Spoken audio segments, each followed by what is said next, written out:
பட்டியலினத்து மக்களுக்கு தெளிவுபடுத்தக்கூடிய கடமையில் அவர் உள்ளார்.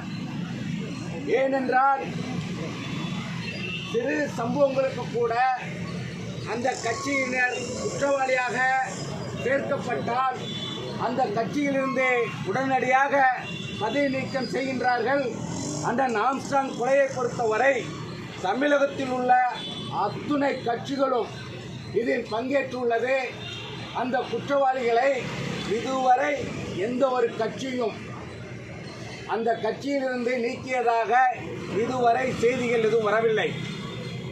பட்டியலினத்து மக்கள் ஒரு விஷயத்தில் நாங்கள் தெளிவாகக்கூடிய காலகட்டம் இது.